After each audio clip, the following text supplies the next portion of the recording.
एक परिवार में 5 लोग थे।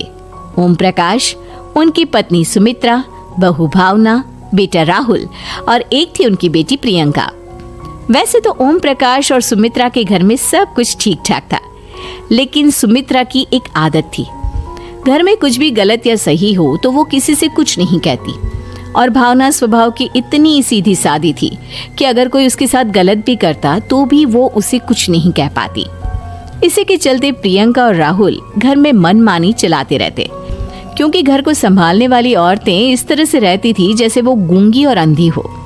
माँ, मैं अपनी सहेलियों के साथ पिकनिक पर जा रही हूँ। ठीक है बेटा, चली जाओ। और मुझे आने में रात हो जाएगी, देर से ही आऊंगी मैं। अच्छा, कोई बात नहीं बेटा। अरे भावना, तुमको एक बार में समझ में नहीं आता क्या? नाश्ते में फिर से पराठे बना के रख दिए।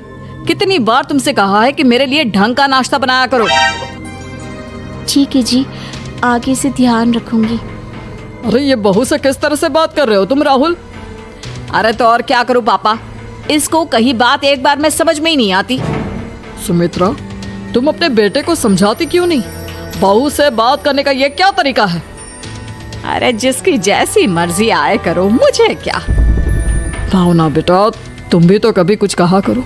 इस तरह क्यों सबकी बातें सुनती रहती हो?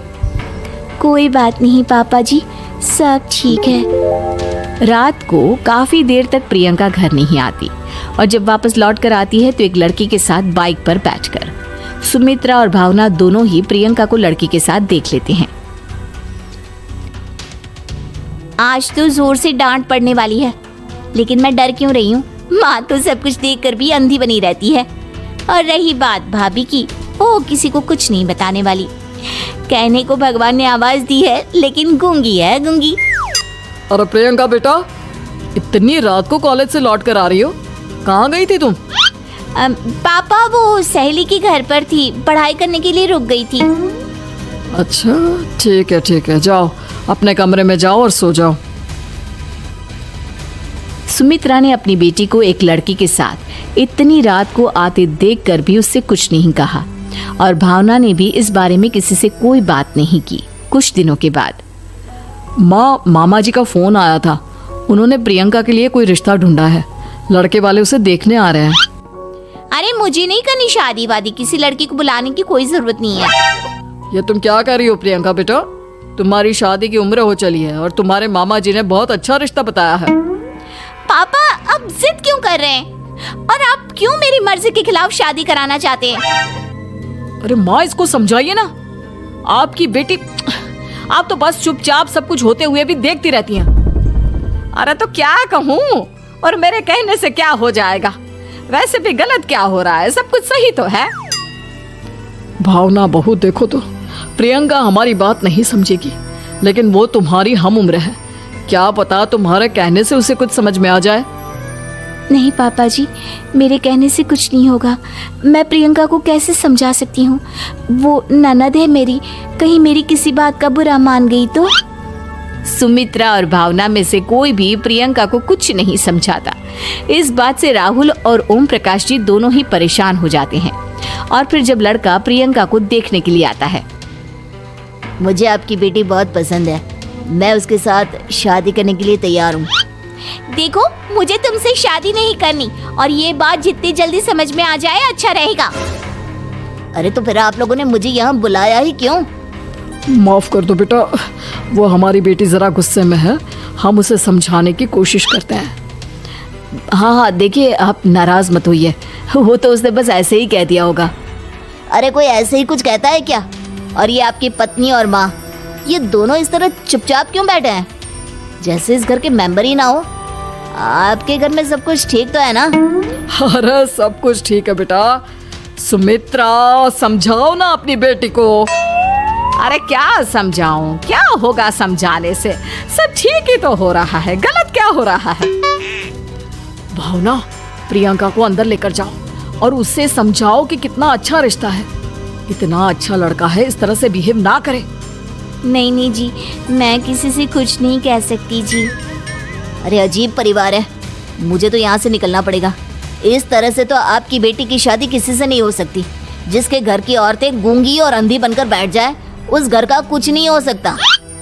ओम प्रकाश और राहुल सुमित्रा और भावना की हरकतों की वजह से बहुत परेशान हो जाते हैं। एक दिन वो दोनों आपस में बात करते हैं। पापा, समझ में नहीं आता कि भावना और माँ को कैसे समझाया जाए। सही कहते हो बेटा, तुम और मैं काम के सिलसिले में सारा दिन घर के बाहर रहते हैं और घर की दोनों औरतें जिन्हें सारा घर संभालना चाहिए गूंगी और अंधी बनकर बैठी हैं। पापा, आप ही बताइए इसका क्या उपाय है। मेरी तो कुछ समझ में नहीं आता बेटा, लेकिन हमें कुछ तो करना पड़ेगा क्योंकि इन सब की वजह से प्रियंका बहुत ज्यादा बिगड़ती जा रही है। तुमने देखा उसे किस तरह से बिहेव किया था। अरे लेकिन पापा, हम करेंगे क्या? हमें एक नाटक करना होगा। कुछ दिनों के लिए हम भी गूंगे और बहरे बन जाते हैं, उसके बाद इन दोनों औरतों को अकल आएगी। हाँ पापा, शायद आपकी बात ठीक है। हम दोनों हर बार बात को संभाल लेते हैं और इसी वजह से माँ और भावना कुछ भी करने की कोशिश ही नहीं करते। और फिर अगले दिन, भावना, नाश्ते में क्या बनाया है? जी पराठे बनाए हैं। मेरे लिए पोहा बना दो। अच्छा जी, ठीक है, अभी बना देती हूँ जी। बहू, नाश्ते में क्या बनाया है? पापा जी, पराठे हैं और पोहे बन रहे हैं। अरे बहू, मुझे तो उपमा खाने का मन था, मेरे लिए उपमा बना दो। ठीक है पापा जी, अभी बना देती हूँ। भाभी, जल्दी से जरा मेरा कॉलेज का टिफिन तो पैक कर देना। और सुनो, मुझे ना भिंडी की सब्जी खाने का मन है। सुमित्रा चुपचाप बैठी बैठी सब कुछ देख रही थी। उसने किसी से कुछ भी नहीं कहा और ये देखकर भावना को मन ही मन गुस्सा आ रहा था, लेकिन वो किसी से कुछ नहीं कह रही थी। उसे लग रहा था कि ओम प्रकाश जी, जो हमेशा उसकी साइड लेते थे, वो भी आज चुपचाप बैठे हुए थे। शाम के वक्त प्रियंका अपने बहुत सारे दोस्तों को लेकर घर आती है और उधर दूसरी तरफ से राहुल भी अपने ऑफिस के दोस्तों को लेकर घर आ जाता है। प्रियंका अपने कमरे में तेज म्यूजिक चलाकर डांस करती है और राहुल अपने दोस्तों के साथ बैठकर जोर जोर से हंस रहा था। प्रियंका और राहुल मिलकर पूरे घर को अस्त व्यस्त कर देते हैं, लेकिन भावना उनसे कोई शिकायत नहीं करती और सुमित्रा जी भी चुपचाप बैठी रहती है। लेकिन भावना और सुमित्रा के अंदर का गुस्सा धीरे धीरे बढ़ रहा था। फिर रात को ओम प्रकाश और राहुल एक दूसरे से बातें करते हैं। पापा, हमने इतना कुछ किया, फिर भी भावना कुछ बोलती ही नहीं और माँ भी कुछ गलत करने से किसी को रोकती ही नहीं। तुम चिंता मत करो बेटा, इन दोनों के अंदर का गुस्सा भर रहा है और बहुत जल्दी बाहर आने वाला है। अगले दिन, अरे बहू, ये कपड़े धुले हैं या गंदे हैं? पापा जी, कपड़े तो मैंने धोकर ही आपकी अलमारी में रखे थे। मुझे तो साफ नहीं लग रहे, एक बार और धो देना। प्रियंका, मैं सोच रहा था कि तुम्हें उस लड़के से शादी नहीं करनी है ना, मत करो। एक काम करो, वैसे भी क्या रखा है शादी वादी में, तुम्हें जो लड़का पसंद है उसके साथ जाकर कोर्ट मैरिज कर लो।